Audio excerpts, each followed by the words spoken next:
Hey everyone, so the continuing saga of irons. This is the new Black & Decker that I got, and let me see if I can show you what it did the other day.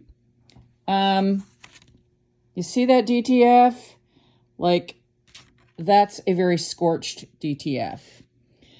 And I've actually got online and sent this out to everybody who is knowledgeable about these types of things in the DTF printing world and asked what their opinion was. And the consensus is that my iron was probably way too hot. Now, let me show you again.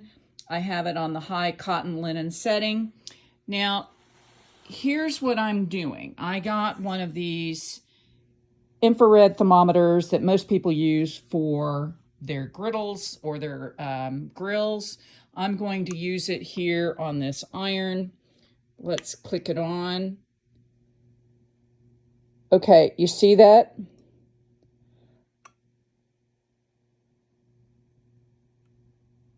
Unbelievable. Like no wonder. This is extraordinarily hot for an iron.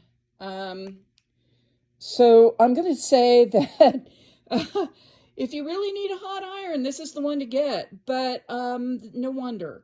So let me just say that to anybody who has scorched their stuff, my sincere apologies. You don't want it coming out looking like this. The suggestion is of course that I turn the iron down, and I will, and I'll test later to see what the various different settings are for the temperature. But that's extraordinary. No wonder my DTFs were having an issue. So I'm going to walk across the room and show you what I am doing instead. Of course, I already have this heat press. I can set the temperature here and the amount of time, and the pressure gauge is back here. Obviously, the thing that everybody said to me who does this for a living, you know, the heat presses are the best way to go. Having said that, the other thing that I have gotten, yeah, I know it's upside down. Hang on, let me turn this around so that you can see this. I have just purchased one of these. Now, many of you may already have one similar to this. It's called a Cricut heat press, and this is a Chinese knockoff. You know how I feel about Chinese goods. And we'll see. Now, this is 1200 watts, but the reviews on Amazon, if you only believe half of them, was still pretty good. So I will be testing out doing DTFs with one of these.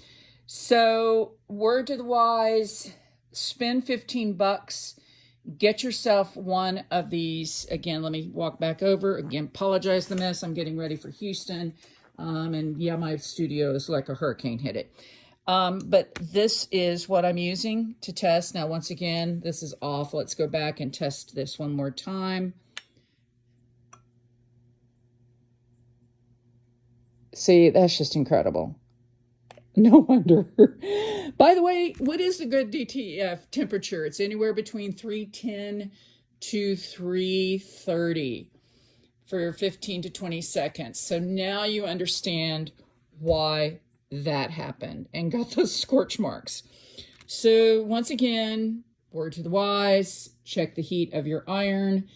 If you do turn it down, once you've done a test like I just did, you'll probably have much better results, because I'm still going to maintain you can use an iron to do these, particularly for some of the smaller ones.